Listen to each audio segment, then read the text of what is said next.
Bismillahirrahmanirrahim. Assalamualaikum warahmatullahi wabarakatuh.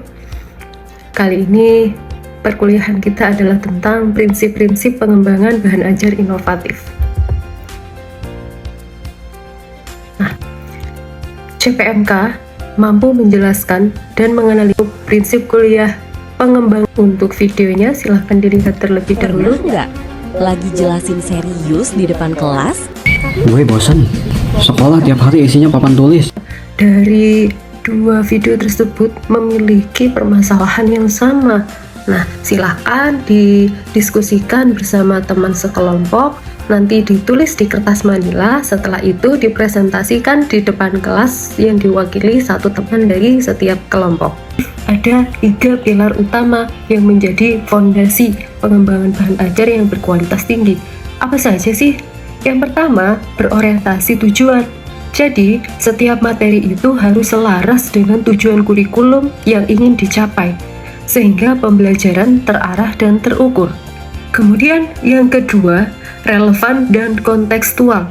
Jadi, ketika membuat pengembangan bahan ajar inovatif, itu disesuaikan dengan usia dan juga karakteristik peserta didik.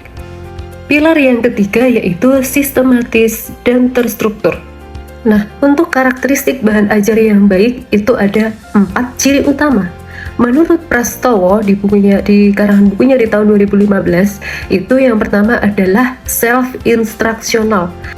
Jadi, ketika menggunakan bahan ajar inovatif tersebut, siswa bisa belajar secara mandiri. Yang kedua, self-contained. Artinya, seluruh materi lengkap dan utuh dalam satu kesatuan yang kohesif. Yang ketiga, adaptif. Jika bahan ajar yang kita buat diperuntukkan untuk siswa SD, maka bahasa yang kita gunakan harus sesederhana mungkin. Dan yang terakhir, user-friendly. Jadi, kalau membuat bahan ajar inovatif, harus instruksinya itu jelas, tidak boleh bertele-tele, dan semua orang bisa menggunakan. Pertanyaannya, kenapa sih inovasi itu krusial? Kenapa sih inovasi itu memang penting sekali? Nah, satu, tuntutan era digital, di mana siswa generasi sekarang itu adalah generasi milenial, di mana semuanya membutuhkan keterlibatan yang lebih aktif, lebih dinamis, dan interaktif dalam belajar. Mereka akan lebih merasa termotivasi, akan lebih semangat lagi jika bahan ajarnya sesuai dengan dunia mereka. Misalnya, kita berbasis game. Dan yang kedua, transformasi media.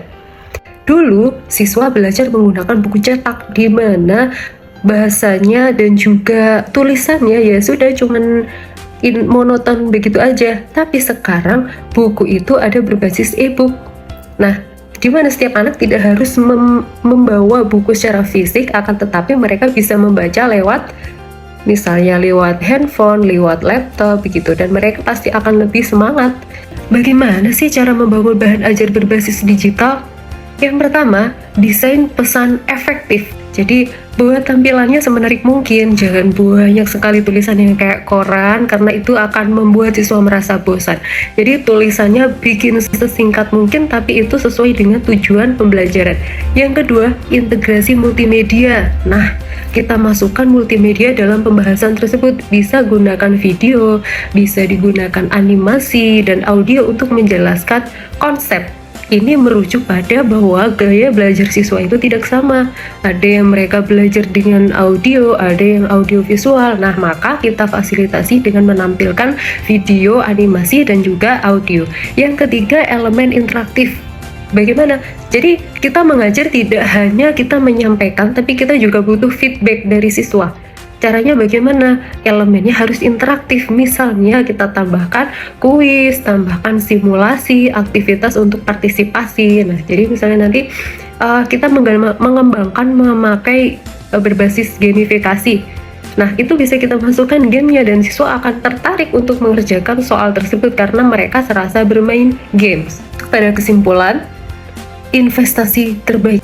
Karena semakin kita kreatif, semakin kita berinovasi, mereka akan semakin semangat untuk belajar. Kemudian adaptif, jangan jadi dewan pendidik atau dewan guru yang bersifat statis atau tidak mau berkembang. Kenapa? Karena siswa sekarang kalau hanya diceritain, kalau hanya diceramahin, pasti mereka akan bosan. Jadi kita mengikuti perkembangan dan juga gaya belajar anak-anak.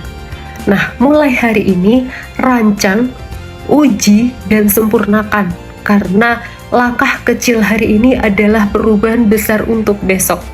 Ingat, setiap bahan ajar yang Anda ciptakan adalah warisan pengetahuan yang akan terus hidup dalam setiap siswa. Jadi apa yang jenengan berikan ke siswa, itulah yang akan mereka ingat selama hidup mereka. Terima kasih. Wassalamualaikum warahmatullahi wabarakatuh.